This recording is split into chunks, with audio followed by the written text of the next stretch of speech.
Hello everyone, আজ আমি আপনাদের জন্য বানিয়েছি পাহাড়ি আলু ভাজা। এটা আলু মশলাও বলতে পারেন আপনারা। অনেকই টেস্টি লাগে খেতে।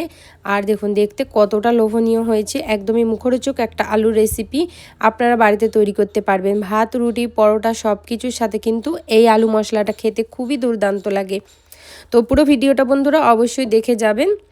ভালো লাগলে লাইক, কমেন্ট, শেয়ার, আমার চ্যানেলটা সাবস্ক্রাইব, আর ফেসবুক পেজ থেকে দেখলে পেজটাকে বন্ধুরা ফলো করতে একদম ভুলবেন না।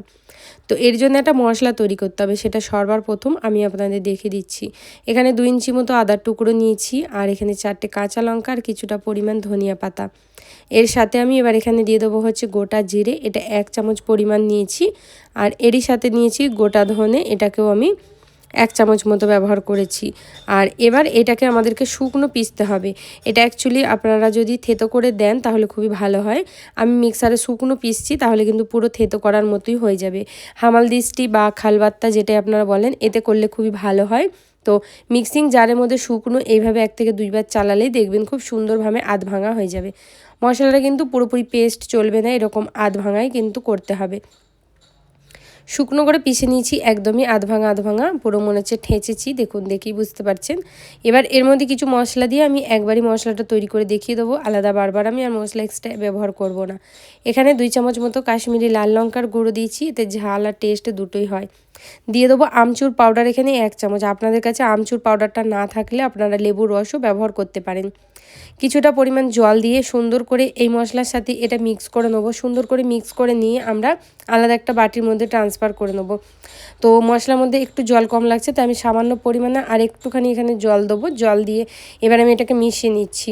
মিশিয়ে নিলে কিন্তু আমাদের এই মশলাটা তৈরি হয়ে যাবে। এই মশলাটা কিন্তু এই রেসিপিতে অবশ্যই ব্যবহার করতে হবে, তাহলে কিন্তু এটা খুবই মজার আর খুবই টেস্টি লাগে খেতে।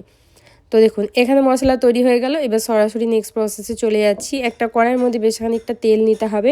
সরিষার তেল ব্যবহার করছি। তেলটাকে প্রথমে পুরো ভালোভাবে গরম করে নিয়ে ঝাঁঝটা কাটিয়ে নিয়ে তারপরে গ্যাসটা লো ফ্লেম করে দিয়ে দেবো 4টে গোটা শুকনো লঙ্কা। সাথে দিয়ে দেবো হচ্ছে এখানে 1 চামচ মতো গোটা জিরে, আর 2 চামচ মতো ছোটো সাইজের এখানে দিয়ে দেবো সর্ষে, গোটা সর্ষে দিচ্ছি। এইগুলোকে একটু খুব ভালো করে ফোড়নটা ভেজে নিতে হবে সুন্দর করে। যতক্ষণ না সুন্দরভাবে ভাজছে না ততক্ষণ ভাজতে হবে। লো ফ্লেমেই কিন্তু এটাকে ভাজা করতে হবে। এবার এর মধ্যে 1 চামচ মতো এখানে হিং ব্যবহার করব। এগুলোকে দিয়ে একটু ভালো করে ভাজা করে নিচ্ছি, নাড়াচাড়া করে সুন্দর করে। যখন দেখবেন যে এটা সুন্দরভাবে ভাজা হয়ে গেছে, এটার কালারটা হালকা হালকা দেখুন এরকম চেঞ্জ হয়ে যাবে, তখন সে যে মশলাটা তৈরি করে রেখেছিলাম সেই মশলাটা আমাদের এখানে ব্যবহার করতে হবে। গ্যাসটা হাই ফ্লেমে রেখে এটাকে আমি খুব সুন্দর করে কষিয়ে নেবো, যতক্ষণ না মশলা থেকে তেল সেপারেট হয়ে যাচ্ছে ততক্ষণ। আর মশলাটা ভাজার সময় দেখবেন খুবই সুন্দর একটা গন্ধ বেরোয়। যখন ভাজা হয়ে যাবে আরও সুন্দর গন্ধ বেরোবে, আর কালারটাও ঠিক এইরকম চেঞ্জ হয়ে যাবে। তখন আপনারা বুঝবেন যে এই মশলা একদম কষা হয়ে গেছে। আগে থেকে এখানে সিদ্ধ করে 4 ভাগের টুকরো করে আলু রেখে দিয়েছি আমি। এখানে 500 গ্রাম মতো আলু নিয়েছি। আলুটাকে নিয়ে সুন্দরভাবে এরকম সিদ্ধ করে কেটে রেখেছি খোলা ছাড়িয়ে। এবার এটাকে দিয়ে গ্যাসের মধ্যে খুব ভালো করে হাই ফ্লেমে নাড়াচাড়া করে ভাজতে হবে 1 থেকে 1.5 মিনিট মতো, যাতে আলুর সাথে মশলাটা খুবই সুন্দরভাবে পারফেক্টভাবে লেগে যায়। আলু মশলাটা একটু মাখিয়ে নেওয়ার পরে এর মধ্যে আমি ব্যবহার করব হচ্ছে প্রথমে নুন। যেহেতু নুনটা আমি শুধুমাত্র আলুটা সিদ্ধ করার সময় দিয়েছিলাম, আগে থেকে নুনটা দিইনি, তাই আমি এখনই কিন্তু নুন এখানে ওপর থেকে ছড়িয়ে দেবো। বন্ধুরা, যদি অন্যান্য দিনের মতো আজকের ভিডিওটা আপনাদের ভালো লাগে অবশ্যই লাইক করে দেবেন। ইউটিউব থেকে দেখলে আমার চ্যানেলটা সাবস্ক্রাইব করবেন। ফেসবুক পেজ থেকে দেখলে পেজটা অবশ্যই বন্ধুরা ফলো করবেন। এইরকম নতুন নতুন রেসিপি পাওয়ার জন্য আমার চ্যানেলের পাশে থাকবেন। এর আগেও আমার চ্যানেলে আলুর অনেক রকমের রেসিপি দেওয়া আছে, নিরামিষ আমিষ সব রকমের টোটালি রেসিপি থাকে আমার চ্যানেলে।